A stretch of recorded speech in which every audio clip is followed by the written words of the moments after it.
is a young nation, very young. 65% of its 1.3 plus billion population is below the age of 35.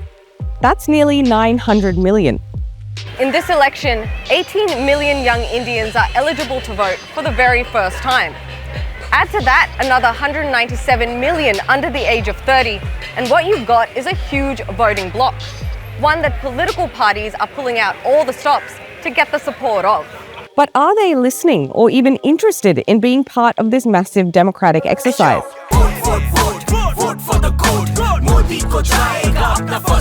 Well, the numbers don't look good. According to the country's election commission, less than 40% of youth between the ages of 18 and 19 have registered to vote this time around. And look at the last general election.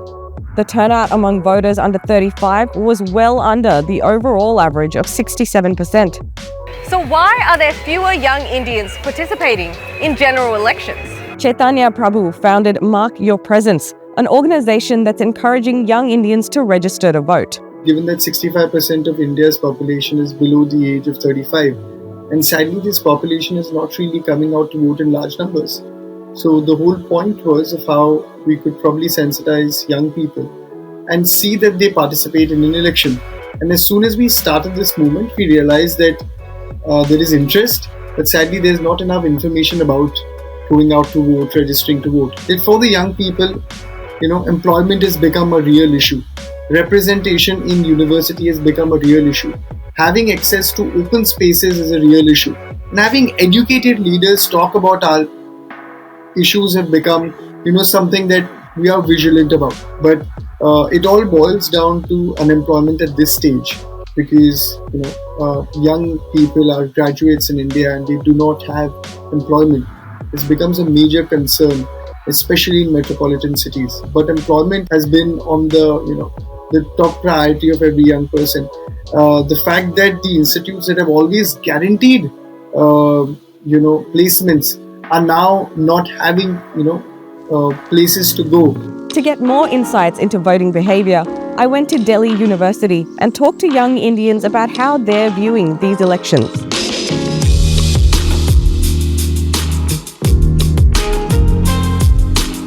Are you all planning to vote? Are you all willing to vote? Yes, we are willing to vote. Yes. I'm not willing to vote. Oh, why aren't you willing to vote? I think the options are not that diverse in this country, and therefore the politics here is basically based on the face value or marketing skills and all, not the real development and other issues. I don't think the policies are any different of different parties. They are mainly similar. And I actually disagree with my friend here that both the political parties have similar policies. I think they differ greatly. Personally, I'm a believer in small government. So I like free trade. I like countries where there is ease of doing business. I really disagree with, for example, the other Congress's policies where there is more government intervention in free markets, whereas we see policies on the BJP side as a little bit of more privatization. I'm looking at how India looks to the world, so the representation of India.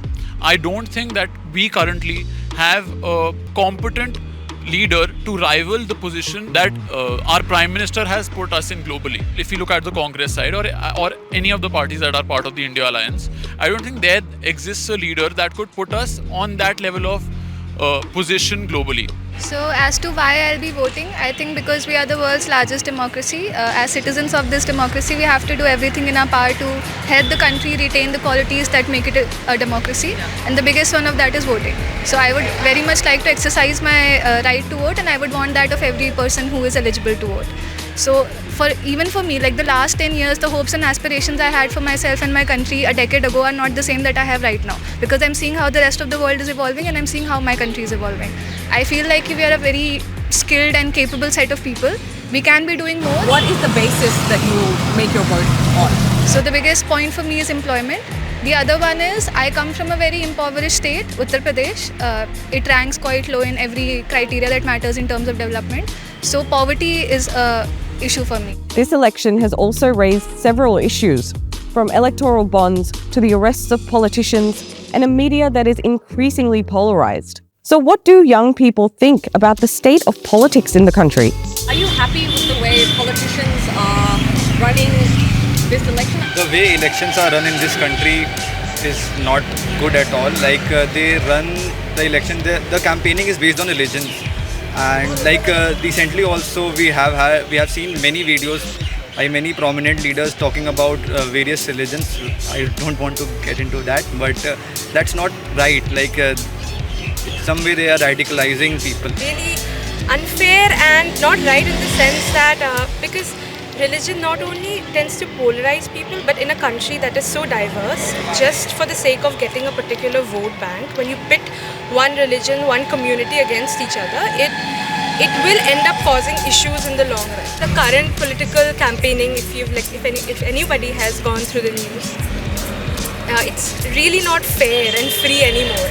Like there has been a lot of instances, especially with the electronic voting machine, if we've read, like there have been issues where people are bringing up concerns that is actually not a fair booth to vote in. I feel that the current campaign is steering a little bit far away from democracy, more towards kind of like a dictatorship ideology, and that is not something that I feel is right in the long run. When you take away the the fairness in democracy, you take away the essence of democracy. A problem in Indian politics, as they were mentioned, is that it's based a lot of the voting is based on religion. I think that is a valid demerit of how elections are run in this country. But I also disagree with a couple of points. So, for example, when we talk about increased voting on religion, or when you talk about India moving towards a dictatorship, or we talk about increased polarization between communities in India, I don't think it has increased at all. There can definitely be a case that polarization has increased, but I don't think that the current government is the one to blame here. I think the system inherently has incentives that penalize certain behavior and doesn't penalize certain behavior. I think that is the case. Like when you look at national media or local media, do you feel that they are giving you a good representation of the issues you want to know about? Not at all. Watching TV media is like, waste of time for me now. I feel that currently, if you do want biasless information, it is up to you to make thorough research, to take up thorough research, and also to form opinions on your own. Because if you do go to the major media houses in India right now, most of these houses are biased towards a certain political ideology, and every news that they showcase is from that point of view.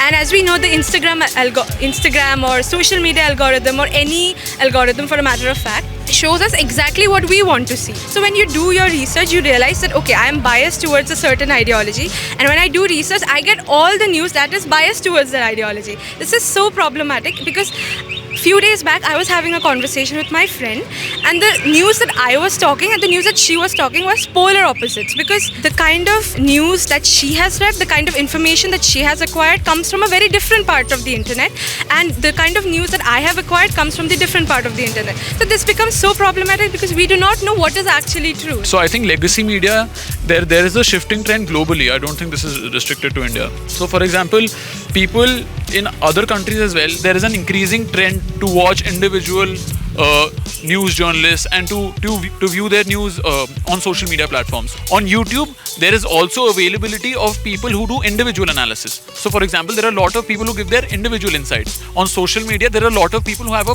huge reach and who can tell people what they actually think about. We're currently undergoing a global shift from legacy media to a sort of social media, to news through social media and other platforms that can give us more localized news. So, and I think he mentioned that this was bad. I don't think this is bad at all. I think this is very good. So I don't agree completely that the shift from normal media that we used to have before on the cable TV, the shift from that to social media, I don't think that shift is good particularly, mostly because of the algorithm. It's an AI. If it sees that I'm pro-government, it will suggest me 10 things pro-government. The thing is that from what I remember of my childhood, the discussions on TV there used to be a panel. Sure, the journalist is not unbiased, but the news that would come through that discussion, because they have someone pro-government, they have someone anti-government, they have someone on the far left spectrum, someone on the far right spectrum. As long as the general discussion is in such a way that everyone gets to put a point forward, the news that came out of that, it was at least more unbiased than it is right now. I feel like more and more the discussions have become extremely oriented towards supporting one side or the other. So if we could just bring back those discussions, even the discussion that we are doing right now, this is more unbiased than any news that I would get,